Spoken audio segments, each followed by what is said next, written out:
Subscribe कीजिए SP education channel को और बेल आइकन पे क्लिक कीजिए सबसे पहले हमारे वीडियोस को देखने के लिए।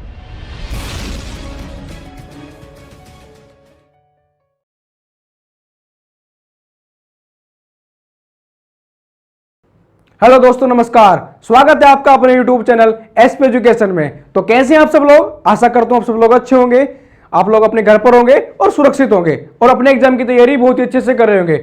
देखिए, जैसे कि आपको पहली क्लास में पता लग गया होगा कि हम लोगों ने साइंस स्टार्ट कर दी है। बायोलॉजी का आपको मैंने सिलेबस भी बताया है। तो आज हम अपनी क्लास स्टार्ट करने वाले हैं बायोलॉजी की। उससे पहले आप लोगों को शेयर करना है वीडियो को, जितना हो सकता है उतना शेयर कर दीजिए। और चैनल को अगर सब्सक्राइब नहीं किया है तो प्लीज चैनल को सब्सक्राइब कर लें और बेल आइकन को प्रेस कर लें, जिससे सारे के सारे नोटिफिकेशन आपको टाइम पे मिलते रहे। दूसरी बात ये कि आपको क्लास का पीडीएफ मिलेगा, जो भी क्लास होगी सभी का पीडीएफ मिलेगा और पीडीएफ मिलेगा टेलीग्राम पर। तो आप उसको जाके वहां पे ज्वाइन कर लीजिएगा। उसको वहां पे जाके ज्वाइन करने के बाद आपको हमारा ये लोगो मिलेगा। हमारे चैनल का नाम है एसपी एजुकेशन, एसपी एजुकेशन, और लोगो हमारे ये होगा। वहां पे जाके ज्वाइन हो जाइएगा और पीडीएफ वहां से डाउनलोड कर लेना है सबको, ठीक है? तो शेयर कर दीजिए जल्दी से वीडियो को, फिर अपनी क्लास स्टार्ट करते हैं। हमारी जो क्लास होगी वो इंट्रोडक्शन एंड सिलेबस की होगी। हम सिलेबस डिस्कस कर चुके हैं पहली क्लास में कि हमको क्या क्या पढ़ना है। तो आज हम बात करेंगे इंट्रोडक्शन के बारे में। इंट्रोडक्शन में इसका बिल्कुल डिटेल में जानेंगे। तो सभी को अपना कॉपी पेन लेके बैठना है ना? कॉपी पेन लेके बैठना है और सारे नोट्स बनाने हैं। अपनी हैंड राइटिंग नोट्स बनाएंगे। देखिए, नोट्स आपको यहां पे भी मिल जाएंगे, पीडीएफ मिल जाएंगी, क्लास नोट्स भी मिल जाएंगे। लेकिन जब अपनी खुद से बनाते हैं ना नोट्स, उनका आनंद कुछ अलग ही होता है। आधे क्वेश्चंस वहीं पे आपको याद हो जाते हैं। सारा जो सिलेबस होगा वो हमारा एनसीईआरटी बेस होगा। कोई भी एग्जाम हो, सारे इसमें एग्जाम कवर होंगे। स्टैंडर्ड 10th स्टैंडर्ड से लेकर यूपीएससी स्टैंडर्ड तक का आप इसको सेट कर रखा है, ठीक है? तो मैं फिर बोल रहा हूं, हमारे चैनल को सब्सक्राइब कर लें, एसपी एजुकेशन को। अगर अभी तक नहीं किया है किसी ने तो पहले तो सब्सक्राइब कर लें और बेल आइकन को प्रेस कर ले। भैया, सबसे पहले क्लास मिल जाएगी आपको। टाइम जिस टाइम आपकी क्लास आएगी, टाइम पे क्लास मिलेगी आपको, बिल्कुल। तो देखिए, सबसे पहले बात करते हैं हम अपना। हम जो पढ़ रहे हैं भैया वो पढ़ रहे हैं बायोलॉजी। अब बायोलॉजी पढ़ रहे हैं तो सबसे पहले आपको पता होना चाहिए कि जो बायोलॉजी है वो हमारी एक साइंस की ब्रांच है। किसकी ब्रांच है? साइंस की। अब साइंस की 3 ब्रांचेस थी। कौन सी? Physics, chemistry and biology. भौतिक विज्ञान, रसायन विज्ञान और जीव विज्ञान। तो आज हम बात करेंगे बेसिकली बायोलॉजी की। देखिए, सबसे पहले क्वेश्चन यहां पे बनता है कि फादर ऑफ साइंस कौन कहलाता है। क्वेश्चन कई बार पूछेगा कि आपसे कि साइंस का फादर किसको कहा जाता है, या साइंस का, विज्ञान का पितामह किसको कहा जाता है, यह आपको पता होना चाहिए। तो किसको कहा जाता है? अरस्तु को। किसको भैया? अरस्तु को। लेकिन अगर वहीं पे आपसे पूछ लिया जाए कि मॉडर्न साइंस का, कौन से साइंस का? मॉडर्न साइंस, तो क्या हो जाएगा? गैलीलियो। गैलीलियो। तो आपको याद रखना है, फादर ऑफ मॉडर्न साइंस कौन सा हो जाएगा? गैलीलियो। लेकिन आपसे पूछा जाएगा फादर ऑफ साइंस का नाम अरस्तु। तो हम पढ़ रहे हैं बायोलॉजी, जो एक साइंस की ब्रांच है। आपको पता लग गया कि साइंस हमारा क्या है? अरस्तु। फादर ऑफ साइंस आपका अरस्तु हो गए और मॉडर्न साइंस के आपके गैलीलियो हो गए। साइंस को हिंदी में बोलते हैं विज्ञान। क्या बोलते हैं? विज्ञान। विज्ञान को अगर ब्रेक करेंगे तो क्या हो जाएगा? वी प्लस ज्ञान। तो मतलब वी का मतलब होता है विशेष। क्या होता है? विशेष। और ज्ञान का मतलब होता है जानकारी। किसी के बारे में विशेष जानकारी रखना क्या कहलाएगा? वो विज्ञान कहलाएगा। हमने क्या करा? हम पढ़ रहे हैं विज्ञान, और विज्ञान का मतलब होता है वी प्लस ज्ञान, मतलब विशेष जानकारी। किसी भी चीज के बारे में विशेष जानकारी रखना क्या कहलाएगा? विज्ञान कहलाएगा। आपको यह पता होनी चाहिए, बिल्कुल नोट करते जाएंगे। चलिए, नोट हो गया। स्क्रीनशॉट लेना है तो वो भी ले सकते हैं। आगे जो अब हम बायोलॉजी पढ़ेंगे, क्या पढ़ेंगे? बायोलॉजी। बायोलॉजी को ब्रेक करके देखेंगे। बायोलॉजी, देखिए, बेसिकली बायोलॉजी का फादर सबसे पहले आपको पता होना चाहिए, जो हम पढ़ रहे हैं इसका फादर कौन है। तो बायोलॉजी का फादर किसको कहा जाता है? अरस्तु को। क्या लिखेंगे? फादर अरस्तु। लेकिन फादर तो अरस्तु हो गए, लेकिन जो बायोलॉजी शब्द है ये किसने दिया था? ये 1801 1802 में, किसने? 1801 और 1802 में लेमार्क, साइंटिस्ट होते हैं लेमार्क और ट्रेविलियनस, लेमार्क और ट्रेविरेनस, इन्होंने ये वर्ड दिया। आपसे पूछा जाएगा कि बायोलॉजी शब्द किसने दिया? लेमार्क और ट्रेविरेनस ने 1801 1802 में बायोलॉजी शब्द दिया, लेकिन फादर ऑफ बायोलॉजी कौन कहलाएगा? आपका अरस्तु कहलाएगा। याद करो, याद है। फिर देखते हैं कि बायोलॉजी को ब्रेक करके देखते हैं, तो दो टर्म में होता है, बायोस और लोगोस। बायोस का मतलब है सजीव, क्या है? सजीव। और लोगोस का मतलब है अध्ययन, क्या भैया? अध्ययन। तो मतलब बायोलॉजी में हम सजीव को अध्ययन करते हैं, बायोलॉजी में सजीवों का अध्ययन करते हैं। समझ में आ रहा है आपको? ये क्वेश्चंस, कोई भी डाउट हो, कोई क्वेरी हो किसी प्रकार की, तो बिल्कुल पूछ सकते हैं। चलिए नोट कर लीजिएगा, जल्दी से बात करते हैं। आगे बात करेंगे कि जो आपका बायोलॉजी है उसकी कितनी ब्रांचेस है, उसको कितने भागों में बांटा गया है। आपने बेसिकली दो पढ़ा होगा, जूलॉजी और बॉटनी।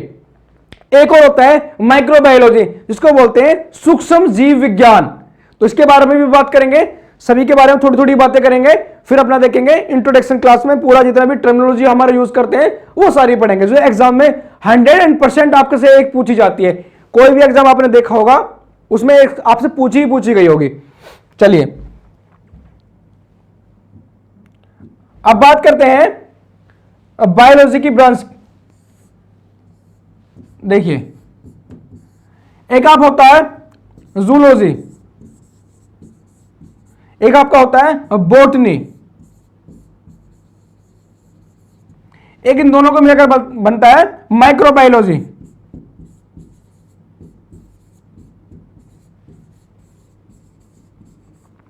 चलिए क्या बनता है? जूलॉजी, बॉटनी और माइक्रोबायोलॉजी।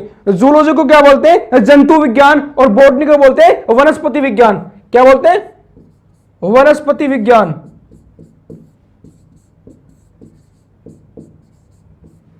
जूलॉजी को बोलते हैं जंतु विज्ञान। एक नाम बोल देंगे इसको प्राणी विज्ञान। क्या बोलेंगे? प्राणी विज्ञान। इसको भी एक नाम देंगे पादप विज्ञान। पादप विज्ञान। माइक्रोबायोलॉजी को बोलते हैं सूक्ष्म जीव विज्ञान। ठीक है भैया।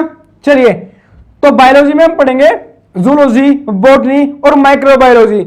उसके बाद देखेंगे, देखिए जूलॉजी, बॉटनी और माइक्रोबायोलॉजी, इनके आपको फादर पता होना चाहिए। किनके फादर कौन कौन है?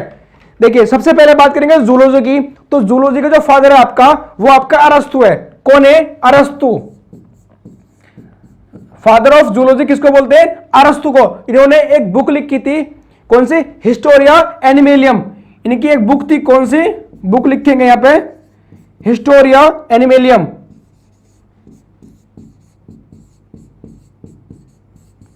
हिस्टोरिया एनिमेलियम।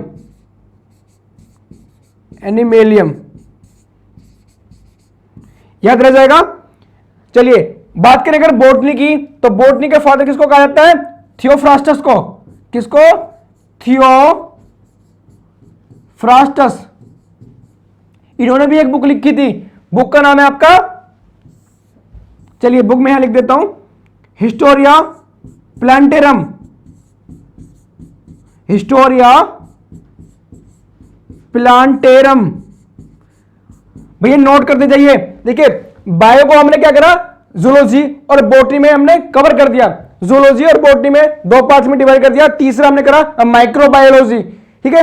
और जो जूलॉजी के जो फादर आपके अरस्तु कहलाएंगे, अरस्तु ने एक बुक लिखी थी, कौन सी? हिस्टोरिया एनिमेलियम।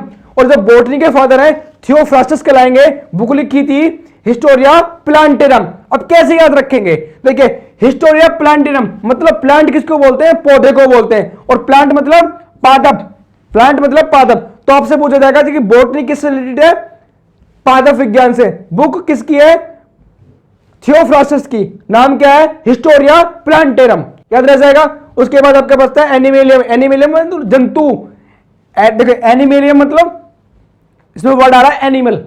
एनिमल मतलब जंतु, है ना, तो जंतु याद रह जाएगा आपको, जूलॉजी, बिल्कुल ये याद रखना है। उसके बाद आपका आता है सूक्ष्म जीव विज्ञान का किसको फादर कहा जाता है? लुई पाश्चर को।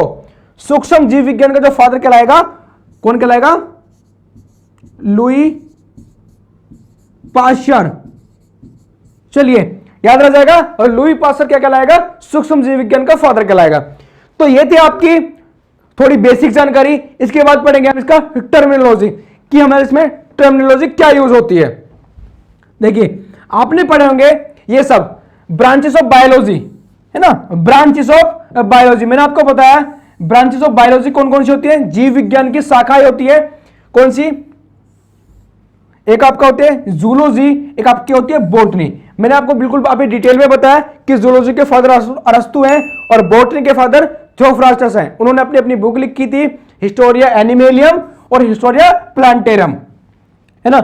अब देखेंगे इसके टर्मिनोलॉजी। आपने जो भी यूज होगा ब्रांचेस ऑफ, पहले जूलॉजी, कि जूलॉजी में हम क्या क्या करते हैं? जंतु विज्ञान की शाखाएं, branches of zoology. Anatomy, anatomy आपने देखा होगा, एनाटॉमी नाम सुना होगा, शरीर के विविध अंगों की विच्छेदन द्वारा प्रदर्शित सकल रचना। आप एनाटॉमी में अध्ययन करते हैं किसका? किसी भी शरीर के अंदर जो आपका अंदर की जो पार्ट्स होते हैं उनके बारे में आप करते हैं, तो उस स्टडी को क्या बोलते हैं? एनाटॉमी। किसी शरीर के अंदर का स्टडी करना हो तो वो कहलाएगा एनाटॉमी। उसके बाद आपका एंजियोलॉजी, परिसंचरण तंत्र का अध्ययन आपका क्या कहलाएगा? एंजियोलॉजी। क्वेश्चन कैसे बनेंगे? यहां से क्वेश्चन इस प्रकार के बनेंगे कि परिसंचरण तंत्र के अध्ययन को क्या कहा जाता है? एंजियोलॉजी कहा जाता है। क्या कहा जाता है? एंजियोलॉजी। एरोवायरोलॉजी, एरोबायोलॉजी, उड़ने वाले जंतुओं का अध्ययन, जो जंतु जो उड़ते हैं उनका अध्ययन क्या कहलाएगा? एरोबायोलॉजी। फिर साइकोबायोलॉजी, जंतुओं के मनोवृत्ति का अध्ययन। जंतुओं के अगर मनोवृत्ति का अध्ययन करना है तो साइकोबायोलॉजी कहलाएगा। ये भैया नोट करते हैं जाना, आप अपने नोट्स में बिल्कुल लिखते जाएंगे एक एक करके, है ना। पीडीएफ तो मिलेगी साथ में, लेकिन आपको क्या करना है? इनको नोट भी करना है, अपने नोट्स बनाने हैं। चलिए आगे देखते हैं और क्या होगा। उसके बाद ट्राफोलॉजी, पोषण विज्ञान। क्या? पोषण विज्ञान का बोलते हैं ट्राफोलॉजी। रेडियोलॉजी, जीवों पर विकिरण प्रभाव का अध्ययन, मतलब कि जो जीव हैं उन पर विकिरण का क्या असर हो रहा है उसका अगर अध्ययन करना है तो रेडियोलॉजी आपका कहलाएगा वो। फिर सार्कोलॉजी, पेशियों का अध्ययन करना है आपका, सार्कोलॉजी कहलाएगा। सीरोलॉजी, रुधिर सीरम का अध्ययन। रुधिर सीरम आपने देखा होगा कि हमारे ब्लड में पाया जाता है रुधिर सीरम। क्या आपका आपने देखा होगा कि हमारा जो ब्लड होता है उसमें प्रोटीन पाए जाते हैं, ग्लोबुमिन, एल्बुमिन, फाइब्रिनोजन और प्रोथ्रोम्बिन। ग्लोबुमिन और एल्बुमिन प्रोटीन को छोड़कर बचता है प्रोथ्रोम्बिन और फाइब्रिनोजन। अगर हमारे ब्लड में से प्रोथ्रोम्बिन और फाइब्रिनोजन प्रोटीन को निकाल दिया जाए तो हमारा बचता है रुधिर सीरम, है ना। तो अगर उसका स्टडी करना है तो सीरोलॉजी कहलाएगा। क्या कहलाएगा? सीरोलॉजी। उसके बाद टैक्सोनोमी, जीव जातियों के नामकरण वर्गीकरण का अध्ययन। यह क्वेश्चन आपका रेलवे एएलपी में आया था कि टैक्सोनोमी किसको बोलते हैं? टैक्सोनोमी, है ना। जीव जातियों के नामकरण वर्गीकरण का अध्ययन क्या कहलाएगा? आपका टैक्सोनोमी कहलाएगा। इतनी ब्रांचेस करा दूंगा कि आप खुद देखेंगे कि ये क्वेश्चन तो हमारे एग्जाम में आया हुआ है, और अब जब आएगा ना क्वेश्चन को पानी पिला दोगे, भैया तू बैठ मैं सोल्व करता हूं। एंटोमोलॉजी, कीट पतंगों का अध्ययन, है ना। कीट पतंगों का अध्ययन करना है तो वो क्या कहलाएगा? एंटोमोलॉजी। हिस्टोलॉजी, सूक्ष्मदर्शी द्वारा अंगों की औंतिक, ये भौतिक है भैया, भौतिक संरचना का अध्ययन। हिस्टोलॉजी क्या कहलाएगा? सूक्ष्मदर्शी द्वारा अंगों की भौतिक संरचना का अध्ययन क्या कहलाएगा? हिस्टोलॉजी कहलाएगा। उसके बाद है इम्यूनोलॉजी, संक्रमण के विरुद्ध, संक्रमण फैल गया उसके विरुद्ध जंतु शरीर में प्रतिरोध का अध्ययन। मान लो कोई जंतु है उसके शरीर में आपका संक्रमण फैल गया तो उसके प्रतिरोध के अध्ययन को क्या कहलाएगा? इम्यूनोलॉजी। आपने देखा होगा कि इम्यून सिस्टम मजबूत होना चाहिए तभी आप रोग से लड़ सकते हैं, तो इम्यूनोलॉजी कहलाएगा आपका संक्रमण के विरुद्ध जंतु शरीर के प्रतिरोध का अध्ययन। हर्पेटोलॉजी, देखिए बहुत अच्छा क्वेश्चन है। हर्पेटोलॉजी, उभयचर और सरीसृपों का अध्ययन क्या कहलाएगा? हर्पेटोलॉजी कहलाएगा। ये काफी बार पूछा गया है, मोस्ट इंपोर्टेंट लगा लेंगे इसको, मोस्ट इंपोर्टेंट। भैया क्लास बीच बीच में शेयर कर दे रहा हूं सभी को, और क्लास कैसी लग रही है जब सभी कमेंट करके बताएंगे, और अच्छी लगे तो लाइक जरूर करें भैया, जितने भी देख रहे हैं सभी लाइक करना है। आगे देखिए हेमेटोलॉजी। हेमेटोलॉजी क्या? रुधिर एवं रुधिर रोगों का अध्ययन। आपको अगर रुधिर और रुधिर रोगों का अध्ययन करना है तो उसका स्टडी क्या कहलाएगा? हेमेटोलॉजी। अगला है आपका हेल्मिन्थोलॉजी, परजीवी कृमियों का अध्ययन। देखिए मोस्ट इंपोर्टेंट लगाइएगा इसको भी, कई बार एग्जाम में पूछा जाता है। हेल्मिन्थोलॉजी, परजीवी कृमियों का अध्ययन क्या कहलाएगा? आपका हेल्मिन्थोलॉजी कहलाएगा। देखिए जो आपको अजीब अजीब से लग रहे हैं वो इंपोर्टेंट है, क्योंकि क्वेश्चंस वहां पे बनते हैं जो रिपीट कम होते हैं ना, तो वो नए क्वेश्चंस इसी प्रकार बनते हैं। हर्पेटोलॉजी मैंने आपको बताया था, उभयचर एवं सरीसृपों का अध्ययन कहलाता है। उसके बाद इक्थियोलॉजी, मछलियों का अध्ययन। देखिए आपने सुना होगा पीसीकल्चर, पीसीकल्चर अलग है, लेकिन मछलियों का अध्ययन क्या कहलाता है? इक्थियोलॉजी कहलाता है। वो मछली पालन है आपका ना, मछली पालन क्या कहलाता है? पीसीकल्चर कहलाता है। लेकिन यहां पे आपसे बोल दिया गया है मछलियों का अध्ययन करना है। मछली पालन और मछलियों का अध्ययन में डिफरेंस है, वो पीसीकल्चर है, ये आपका इक्थियोलॉजी है। तो याद रह जाएगा, इसमें डिफरेंस आपको याद रखना है। अगला इम्यूनोलॉजी, मैंने आपको बताया संक्रमण के विरुद्ध जंतु शरीर के प्रतिरोध का अध्ययन करना। चलिए भैया मजा आ रहा है क्लास में? बिल्कुल। देखिए आगे कैरियोलॉजी, केंद्रक का अध्ययन है ना, न्यूक्लियस का अगर आपको अध्ययन करना है तो कैरियोलॉजी कहलाएगा।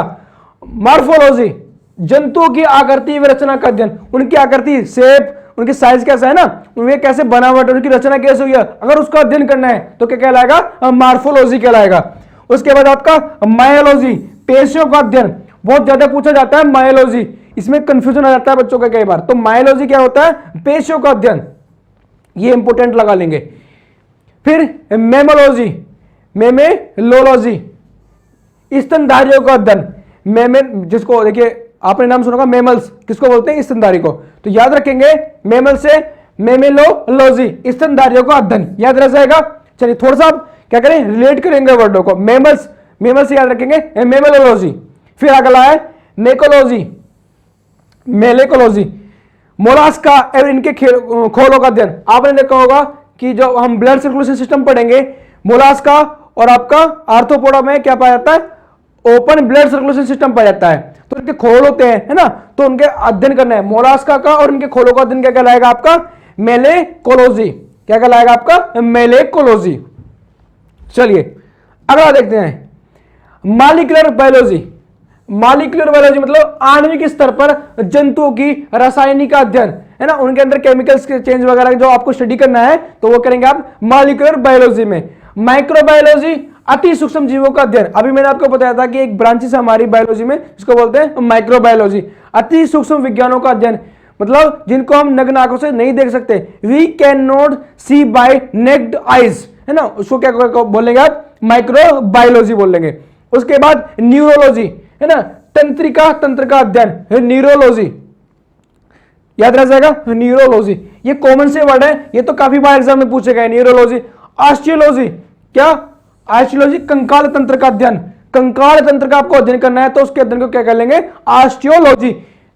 उसके बाद ओडोंटोलॉजी, तंत्र विज्ञान संबंधी अध्ययन। अगर आपको दांतों का स्टडी करना है तो क्या कहलाएगा? ओडोंटोलॉजी कहलाएगा। याद रह जाएगा। देखिए ये वो क्वेश्चंस हैं जो हर एग्जाम में पूछे जाते हैं। एक या दो क्वेश्चंस कोई भी एग्जाम उठा लीजिए, कोई भी स्टैंडर्ड कोई भी एग्जाम हो उसको उठा लीजिए, ये क्वेश्चन पूछे जाएंगे जरूर।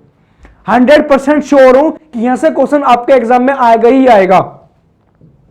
उसके बाद ऑर्गेनोलॉजी, अंगों का विज्ञान संबंधित है। अगर किसी के अंग के बारे में आपको स्टडी करना है, ऑर्गन के बारे में स्टडी करना है तो क्या कर लेंगे? ऑर्गेनोलॉजी। ऑर्गन मतलब अंग होता है। उसके बाद ऑर्निथोलॉजी, पक्षियों का अध्ययन करना है, पक्षियों का अध्ययन क्या कहलाएगा? ऑर्निथोलॉजी कहलाएगा। उसके बाद ऑफियोलॉजी, सांपों का अध्ययन करना है। तो सांप हो, आपने सांप तो देखे होंगे सभी में, जो गांव में रहते हैं उन्होंने तो ज्यादा देखे होंगे, तो वो क्या कहलाएगा? सांपों का अध्ययन ऑफियोलॉजी। फिजियोलॉजी, शरीर के विभिन्न भाग के कार्य, विविध कार्यों का अध्ययन।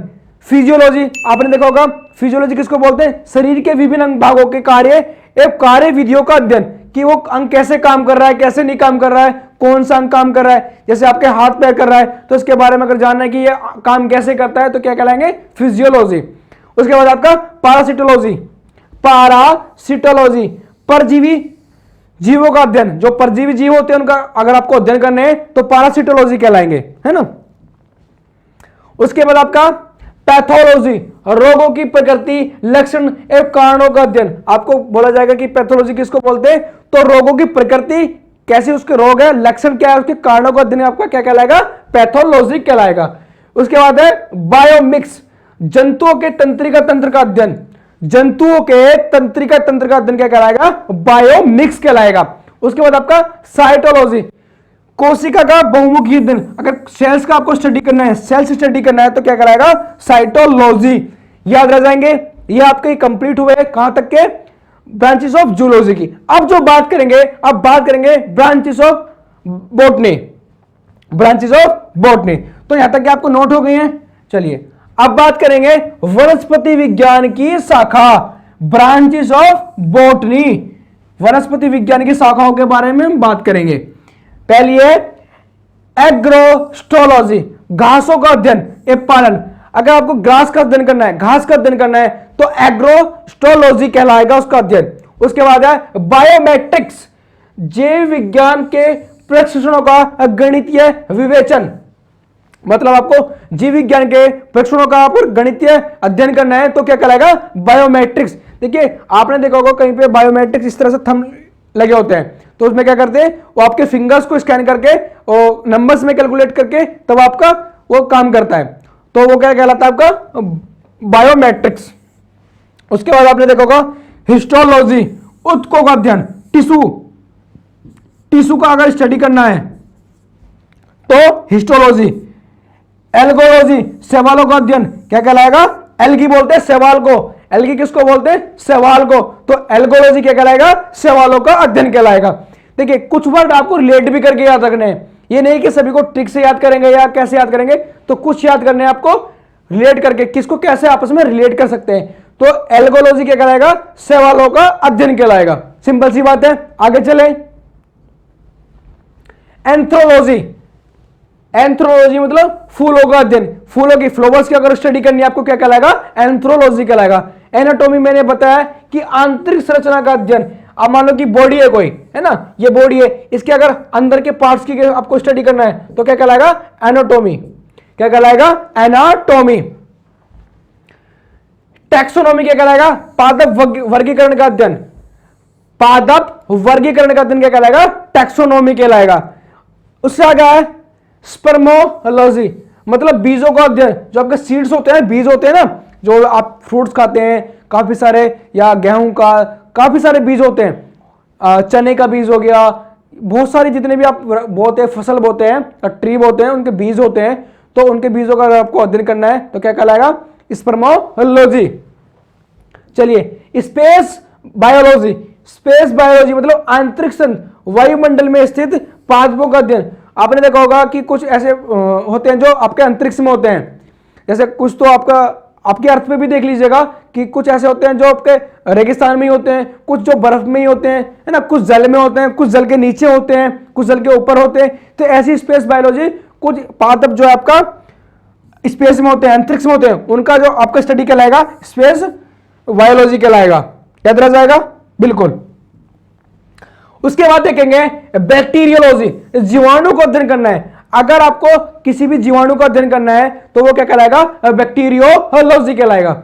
उसके बाद आपका ब्रायोलॉजी, ब्रायोफाइट का अध्ययन आपको करना है। ब्रायोफाइट का जब हम पढ़ेंगे, वर्गीकरण में पढ़ेंगे, ब्रायोफाइट, ट्राइडोफाइट, ये सब पढ़ेंगे, तो ब्रायोफाइट का अगर आपको अध्ययन करना है तो क्या कहलाएगा, ब्रायोलॉजी कहलाएगा। उसके बाद कैसिडियोलॉजी, पादप में रोगजन्य गांठ हो जाए उसमें, या पादप कैंसर हो जाए, है ना, अभी आपने पढ़ा होगा केवल ह्यूमन कैंसर के बारे में, लेकिन कैंसर जो पादपों में भी होता है, तो क्या कहेंगे उसको, कैसिडियोलॉजी। अगर उस कैंसर का या गांठों का अध्ययन करना है तो क्या कर लेंगे, कैसिडियोलॉजी। जो नई टर्म आ रही है ना, ये देखिए, ये आपके लिए बनाई गई है, जितनी भी एनसीईआरटी में दी गई थी सभी को इधर उधर से सभी आपके लिए बनाई गई है, तो इनको याद करना है। देखिए याद करना है, ये थोड़ी याद करने की चीजें, ये तो याद करनी पड़ेगी। जो समझाने की चीज है वो मैं समझाऊंगा, लेकिन जो याद करने की चीज है वो तो याद करनी पड़ेगी आपको, है ना। और याद कैसे करेगी, आप डेली 5 से 10 उसको ले लीजिएगा कि सारी को नोट करके लिख लो, है ना। उसके बाद आप 5 से 10 डेली अगर याद भी करेंगे तो भी आपका याद हो जाएंगे आराम से। एग्जाम में 100% श्योर हूं, ये एग्जाम में पूछी जाती है, कोई भी एग्जाम उठा के देख लेना। चलिए आगे बात करते हैं साइटोलॉजी, कोशिका का अध्ययन। मैंने आपको बताया था कि अगर कोशिका का अध्ययन, सेल्स का आपको स्टडी करना है तो किसका स्टडी क्या कहलाएगा, साइटोलॉजी कहलाएगा। डेंड्रोलॉजी, वृक्ष एवं झाड़ियों का अध्ययन, वृक्ष एवं झाड़ियों का अध्ययन। कटीली झाड़ियां होती हैं जो आपके रेगिस्तान वगैरह में होती है ना झाड़ी, उनका अगर आपको अध्ययन करना है या वृक्षों का अध्ययन करना है तो डेंड्रोलॉजी कहलाएगा। ये सब हमारे बोटनी में आते हैं। उसके बाद है डेंड्रोक्रोनोलॉजी, वृक्षों की आयु का अध्ययन। अभी आपने देखा होगा कि उनकी आयु तो हम यहाँ ज्ञात कर लेते हैं कार्बन डेटिंग से या यूरेनियम डेटिंग से। जैसे ज्यादा आपका कोई पुरातत्व चीज है तो हम यूरेनियम डेटिंग यूज करते हैं, लेकिन आपको आयु ज्ञात करनी है तो उसके छल्ले से हम ज्ञात कर सकते हैं कि इसमें कितने छल्ले बने हुए हैं, उसे उसकी वृक्ष की हम आयु ज्ञात कर सकते हैं। लेकिन उनकी आयु को अध्ययन को क्या बोलते हैं, डेंड्रोक्रोनोलॉजी। मोस्ट इंपोर्टेंट लगाइएगा, मोस्ट इंपोर्टेंट, डेंड्रोक्रोनोलॉजी क्या कहलाते हैं, वृक्षों की आयु का अध्ययन कराएंगे।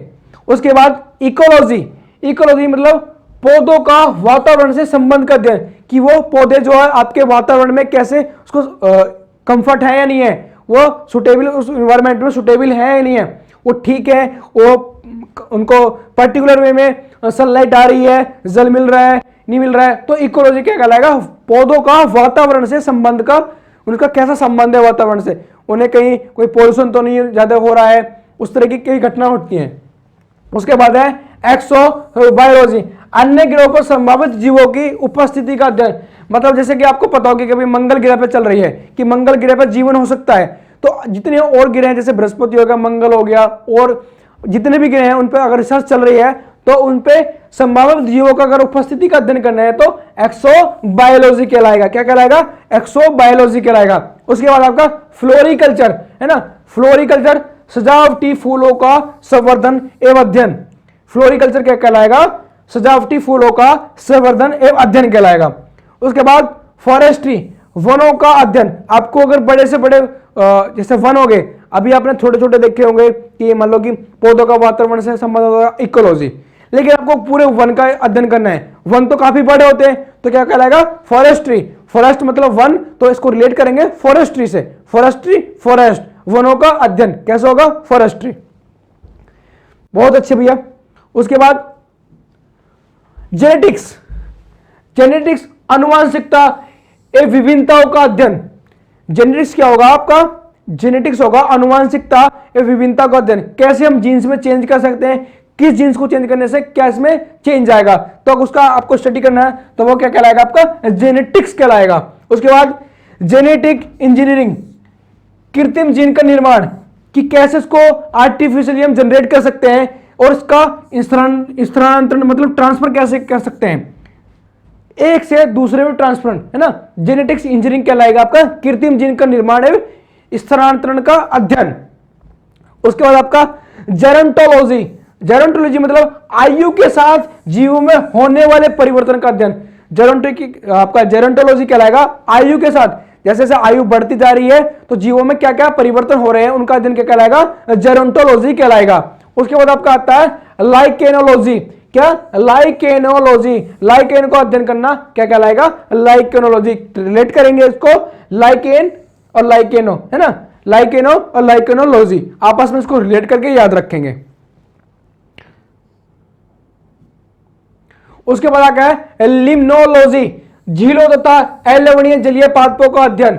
देखिए झीलों का अगर स्टडी करना है या अलवणीय जलीय पादप का आपको अध्ययन करना है तो वो क्या कहलाएगा, लिम्नोलॉजी कहलाएगा। उसके बाद माइक्रोबायोलॉजी, मैंने आपको बताया सूक्ष्म जीव विज्ञानों का, सूक्ष्म जीवों का अध्ययन क्या कहलाएगा आपका, माइक्रोबायोलॉजी। मार्फोलॉजी, पादपों का आकारीय संरचना का अध्ययन, कि उनका आकार कैसा है, उनकी संरचना कैसी है, तो वो मार्फोलॉजी कहलाएगा। माइकोलॉजी, फफूंद मतलब कवकों का अध्ययन। माइकोलॉजी क्या कहलाएगा आपका भैया, कवकों का अध्ययन कहलाएगा, या फफूंद का अध्ययन क्या कहलाएगा, माइकोलॉजी। उसके बाद है पोलियोबॉटनी, पादप जीवाश्मों का अध्ययन। जो पादप जीवाश्म हो जाते हैं, जीवाश्म मतलब दब जाए, जैसे आपने देखो कोल होता है, कोल क्या होता है, जैसे वन हुआ, काफी बड़ा वन है, उसमें आग लगी, आग लगने के बाद वो उस पर पानी गिरा, पानी गिरने के बाद वो लावा, इधर से मिट्टी आई, दब गए नीचे, जीवाश्म बन गए, कोयला बन जाता है ऐसे। अगर आपको पादप जीवाश्मों का अध्ययन करना है तो क्या कहलाएगा? पोलियो बॉटनी कहलाएगा। ठीक है भैया, याद रह जाएगा। कुछ और ब्रांचेज है जैसे पेलिनोलॉजी, परागकणों का अध्ययन। परागकण होते हैं फूल्स पर, जैसे कि ये आपका फ्लावर है, इसमें परागकण होंगे, है ना। दूसरे जब ये जनन प्रजनन होता है, रिप्रोडक्शन सिस्टम जब आपस में जनन होता है तो परागकण एक से उड़कर दूसरे में जाते हैं, तो उन परागकणों का जब आपको अध्ययन करना है तो क्या बोलेंगे? पेलिनोलॉजी बोलेंगे। क्या बोलेंगे? पेलिनोलॉजी। पैथोलॉजी, पादप रोगों एवं उपचारों का अध्ययन। पैथोलॉजी, पादप रोगों एवं उपचार का अध्ययन। उसके बाद पीडोलॉजी, मृदा का अध्ययन, मतलब मिट्टी का स्टडी। मिट्टी मतलब सॉइल होते हैं ना, उसका आपको स्टडी करना है सॉइल का, तो पीडोलॉजी कहलाएगा। ये इंपॉर्टेंट है, मोस्ट इंपॉर्टेंट, काफी बार पूछा गया है ना। फाइकोलॉजी, देखिए फाइकोलॉजी आप याद रखेंगे, फाइकोलॉजी होता है सवालों का अध्ययन। फाइकोलॉजी सवालों का अध्ययन होता है। उसके बाद आपका फार्मेकोलॉजी, औषधीय पादपों का अध्ययन। फार्मेकोलॉजी क्या होता है? औषधीय पादपों का अध्ययन क्या कहलाता है? फार्मेकोलॉजी। उसके बाद आपका फिजियोलॉजी, विभिन्न पादप जैविक क्रियाओं का अध्ययन। मतलब जो पादप होते हैं उनकी जैविक क्रियाओं का आपको स्टडी करना है तो फिजियोलॉजी कहलाएगा। याद रह जाएंगे इतने सारे, लेकिन याद तो करने पड़ेंगे, थोड़ी मेहनत आपको करनी पड़ेगी। थोड़ी सी मेहनत करेंगे तो नौकरी भी आपकी अच्छी लगेगी और एग्जाम भी आपका अच्छा जाएगा और स्कोर कार्ड भी अच्छा जाएगा, है ना। तो आप लोगों को थोड़ी मेहनत तो करनी पड़ेगी, बहुत सारे हैं लेकिन एग्जाम में आते हैं। पामोलॉजी, फलों का अध्ययन, है ना। पामोलॉजी क्या कहलाता है? फलों का अध्ययन। फ्रूट जितने भी हैं उनका अगर आपको स्टडी करना है तो क्या कहलाएगा? पामोलॉजी कहलाएगा। एग्रोनॉमी, फसली पादपों का अध्ययन। जो फसल होते हैं जैसे आपका चावल हो गया, गेहूं हो गया, गन्ना हो गया, ये फसली हैं, अगर इनका पादपों का अध्ययन करना है क्या कहलाएगा? एग्रोनॉमी कहलाएगा। क्या कहलाएगा भैया? एग्रोनॉमी। उसके बाद बायोटेक्नोलॉजी, प्रोटोप्लास्ट का पृथक्करण एवं संवर्धन का अध्ययन। प्रोटोप्लास्ट का अगर स्टडी करना है तो बायोटेक्नोलॉजी कहलाएगा। मैंने आपको पहले भी बताया बायोटेक्नोलॉजी के बारे में, है ना। इसके बारे में हम पूरा पढ़ेंगे, करीबन 5 से 6 क्लास बायोटेक्नोलॉजी के हम ऊपर बनेंगे। जैव विविधताएं, है, इसके बारे में हम 5 से 6 क्लास पूरा का पूरा टॉपिक हम कवर करेंगे। हमारे सिलेबस में है बायोटेक्नोलॉजी, इसमें करीबन 5 से 6 क्लास हम अपनी कवर करेंगे, बिल्कुल डिटेल में कवर करेंगे। रेडिएशन बायोलॉजी, रेडिएशन बायोलॉजी मतलब विभिन्न उपकरणों का पादपों पर प्रभाव एवं उत्परिवर्तन का अध्ययन। अगर आपको विभिन्न उपकरणों का पादपों पर क्या प्रभाव पड़ रहा है, नहीं पड़ रहा है, रेडिएशन का, जैसे आपका रेडिएशन होता है ना, उसका पौधों पर क्या प्रभाव पड़ रहा है, तो उसका उत्परिवर्तन का अध्ययन जो अगर आपको करना है तो रेडिएशन बायोलॉजी कहलाएगा। तो ये ब्रांचेस ऑफ बॉटनी कहलाई है। तो वायरोलॉजी, कुछ और रह गए हैं। वायरोलॉजी विषाणुओं का अध्ययन, है ना। विषाणु, वायरसों का अध्ययन क्या कहलाएगा? आपका वायरोलॉजी कहलाएगा। हॉर्टिकल्चर, हॉर्टिकल्चर ये मोस्ट कई बार पूछा जाता है कि हॉर्टिकल्चर किससे संबंधित है, तो हॉर्टिकल्चर आपका फल, सब्जियां, उद्यान पादपों का संवर्धन का अध्ययन। मतलब फल, सब्जियां और या उद्यान या पादपों का आपको अध्ययन करना है तो वो किसके अंतर्गत आएगा? हॉर्टिकल्चर के अंतर्गत आएगा। फिर आपका है मॉलिक्यूलर बायोलॉजी, न्यूक्लिक अम्लों का या डीएनए या आरएनए, है ना, डीएनए और आरएनए का आपको अध्ययन करना है तो वो क्या कहलाएगा? मॉलिक्यूलर बायोलॉजी कहलाएगा। तो जैसे आपके ये तो आपके ब्रांचेस ऑफ बॉटनी हो गए। जैसे आपका और मैं बता देता हूं गैस्ट्रोएंट्रोलॉजी। क्या? गैस्ट्रोएंट्रोलॉजी पाचन तंत्र से संबंधित है। किससे? पाचन तंत्र से संबंधित है। ये लिख लीजिएगा, गैस्ट्रोएंट्रोलॉजी, गैस्ट्रोएंट्रोलॉजी किससे भैया? पाचन तंत्र, है ना, याद रह जाएगा। पीसीकल्चर, पीसीकल्चर किससे संबंधित है? मछली पालन से। किससे? मछली पालन से। एपीकल्चर मधुमक्खियों से, एपीकल्चर मधुमक्खियों से। पीसीकल्चर आपका मछली पालन से। विटीकल्चर अंगूर की खेती, है ना। हॉर्टिकल्चर बागवानी, इसको आप हॉर्टिकल्चर को बागवानी भी लिख सकते हैं। क्या? बागवानी। हॉर्टिकल्चर मतलब बागवानी, किससे रिलेटेड है? आप विटीकल्चर अंगूर की खेती, पीसीकल्चर मछली, ठीक है, याद रह जाएंगे। एपीकल्चर मधुमक्खियों का, और आपका सेरिकल्चर रेशम पालन। आपसे काफी बार पूछा जाएगा कि सेरिकल्चर किससे संबंधित है, तो सेरिकल्चर आपका रेशम पालन से संबंधित है, तो याद रह जाएंगे इनको।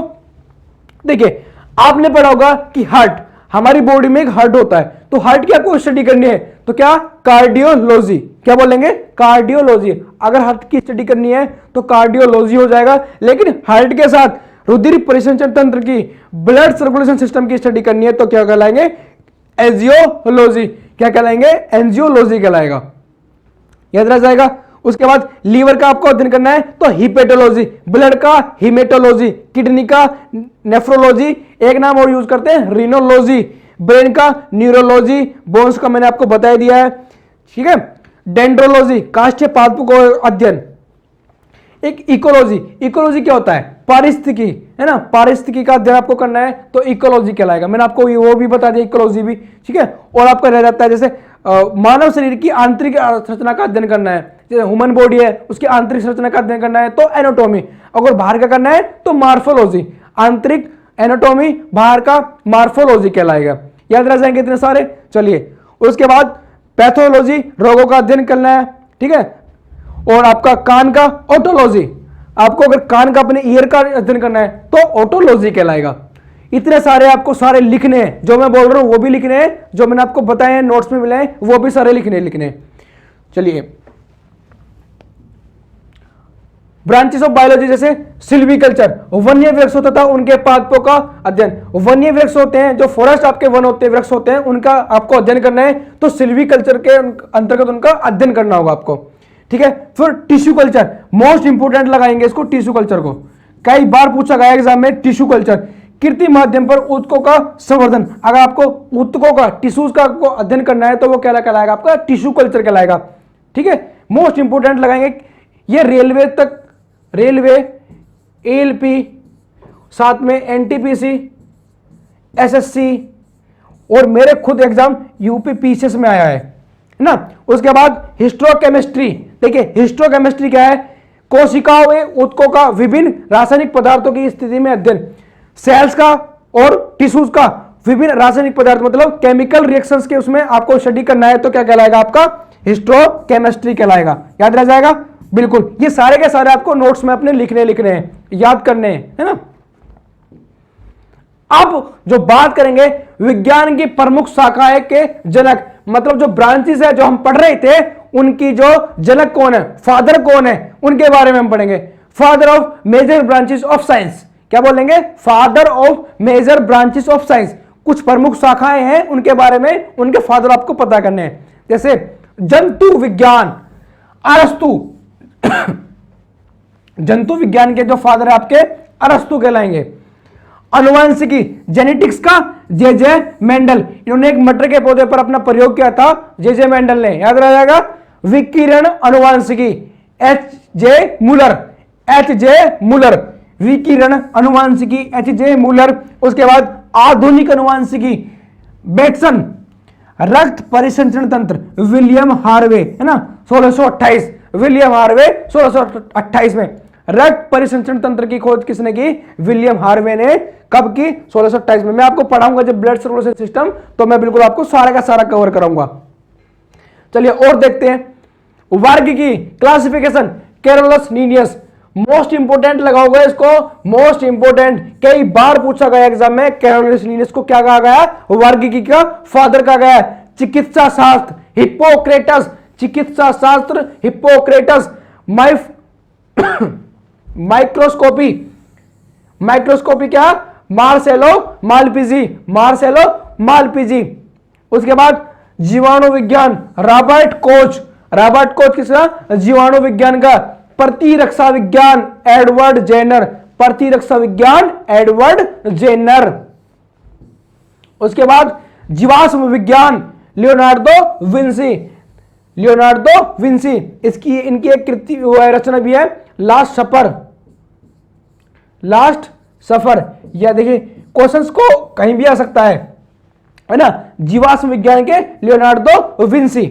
चलिए और देख लेते हैं सूक्ष्म जैविकी, लुई पाश्चर। मैंने आपको बताया था माइक्रोबायोलॉजी, है ना, माइक्रोबायोलॉजी का फादर किसको बोला जाता है, लुई पाश्चर। सूक्ष्म जैविकी, माइक्रोबायोलॉजी वो होती है जिनको हम अपनी आंखों से नहीं देख सकते। जीरोंटोलॉजी, व्लादिमीर कोरेनोचेवस्की, है ना, याद रह जाएगा। जेरोंटोलॉजी याद रखने के लिए आप स्क्रीनशॉट भी ले सकते हैं, नोट कर सकते हैं। व्लादिमीर कोर्नेनेवस्की। एंड्रोक्राइनोलॉजी थॉमस एडिसन, ये तो सभी को पता होगा, थॉमस एडिसन का नाम तो सभी जानते होंगे, है ना। वो कहानी तो याद होगी कि उन्होंने अंडे की टोकरे में अपनी जो सर्वेंट की लड़की को ही बैठा दिया था कि वो जैसे मुर्गी वाला मुर्गी, उसने देखा कि वो मुर्गी अंडे में बैठी है, उसमें से बच्चा निकल रहा है। इन्होंने क्या काम किया, वो नौकरानी बहुत सारे अंडे लेकर मार्केट से और टोकरे में रखा, ऊपर से उसको बैठा दिया, है ना। तो इनके एक्सपेरिमेंट अलग थे और बहुत सारे एक्सपेरिमेंट किए इन्होंने। थॉमस एडिसन ने बहुत एक्सपेरिमेंट किए, 1000 एक्सपेरिमेंट किए थे इन्होंने। चलिए आगे, आधुनिक भ्रूणकी, Karl E von Baer. Karl E von Baer आधुनिक भ्रूणकी का फादर कहलाए, ठीक है। उसके बाद वनस्पति शास्त्र, थियोफ्रास्टस, मैंने आपको पहले भी बताया थियोफ्रास्टस वनस्पति शास्त्र, इनकी एक बुक थी, कौन सी, हिस्टोरिया प्लांटेरम, याद रह जाएगी। चलिए उसके बाद आपका पादप रोग विज्ञान, ए.जे. बटलर, है ना। पादप रोग विज्ञान, ए.जे. बटलर। उसके बाद आपका पादप क्रिया विज्ञान, क्या, पादप क्रिया विज्ञान, स्टीफन हेल्स, क्या, स्टीफन हेल्स। बैक्टीरियोफेज, ट्वाटो दिहेरिल, है ना, ट्वाटो दिहेरिल। बैक्टीरियोफेज, फादर ऑफ बैक्टीरियोफेज ट्वाटो दिहेरिल, याद रह जाएगा। चलिए बहुत अच्छा है। अब कुछ मैं आपको नोट कराता हूं, जैसे लिखिएगा चमगादड़। चमगादड़ का आपको स्टडी करना है, चमगादड़ का स्टडी, ये नोट करके लिखेंगे, ये मोस्ट इंपोर्टेंट है। क्या, मोस्ट इंपोर्टेंट, चमगादड़ लिखेंगे। चिरेप्टोलॉजी,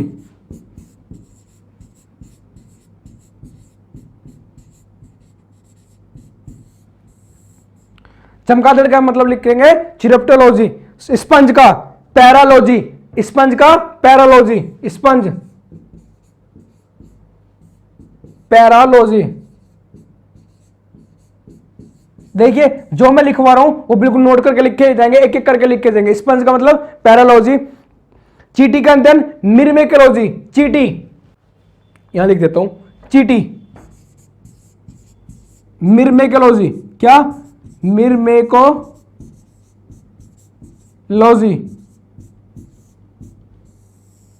चीटी का आपको अध्ययन करना है, चीटी का अगर अध्ययन करना तो क्या कहलाएगा, मिरमेकोलॉजी कहलाएगा, चीटी का अध्ययन। आपको छिपकली का मैंने बता दिया है, सोरोलॉजी। चलिए नहीं बताया, वो मछली का बताया था, छिपकली का भी लिख लीजिएगा, छिपली, छिपकली, है ना। मिरमेकोलॉजी, मिरमेकोलॉजी। चलिए जल्दी से इनको नोट करिएगा फटाफट, 2-3 और बता देता हूं। हाँ जी, चलिए नोट करिए जल्दी से फटाफट। मकड़ी का एरेकिनोलॉजी, क्या, मकड़ी, देखा होगा मकड़ी, तो सबने देखा होगा, मकड़ी घर में होती है। एरेकिनोलॉजी,